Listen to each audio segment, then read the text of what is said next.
Aujourd'hui, je vais vous parler des Paradise Papers. 18 mois après les Panama Papers, ce sont les nouvelles révélations sur l'argent caché dans les paradis fiscaux. Quand vous allez voir votre banquier, ça donne ça. Bonjour, ce serait pour ouvrir un PEL.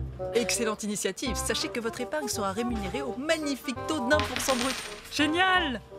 Ouais, sauf que pour les riches, ils ont d'autres tuyaux pour payer presque pas d'impôts et gagner toujours plus. Je suis sympa, je vous les donne.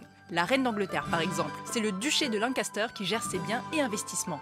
En tout, la société privée a investi 11,3 millions d'euros dans 2 fonds offshore, le Dover Street 6 aux îles Caïmans et le Jubilee Absolute Return Funds, basé sur l'île de Guernsey et anciennement aux Bermudes.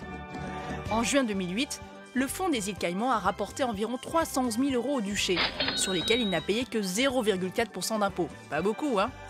Ces montages financiers ne sont pas mentionnés dans les rapports annuels du duché de Lancaster. Oh, pardon, ça a dû m'échapper. J'étais en train de m'acheter un chapeau. Allez, un petit tour au Canada maintenant. Stephen Bronfman est milliardaire, ami et trésorier de campagne du Premier ministre Trudeau.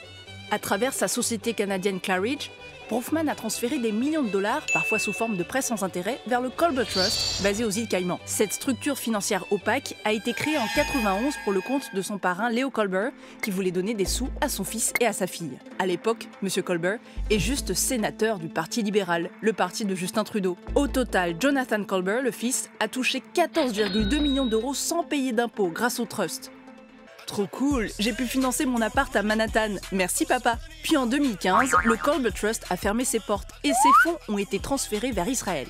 Jonathan, de nationalité israélienne, a décidé de déclarer cet argent là-bas. Et le Canada alors? Bah aujourd'hui, il y a une loi canadienne, rétroactive à partir de 2007, qui taxe les contributions canadiennes, même vers les trusts offshore. Donc ça veut dire que le père Colbert pourrait devoir quelques millions de dollars au fisc canadien. Ouf. J'y connais rien à cette hostie trust et puis on s'en fout, je suis beau. Allez, une dernière histoire pour la route. Lewis Hamilton, le champion du monde de Formule 1, utilise un jet privé d'une valeur de 22 millions d'euros, mais il n'a pas payé la TVA dessus.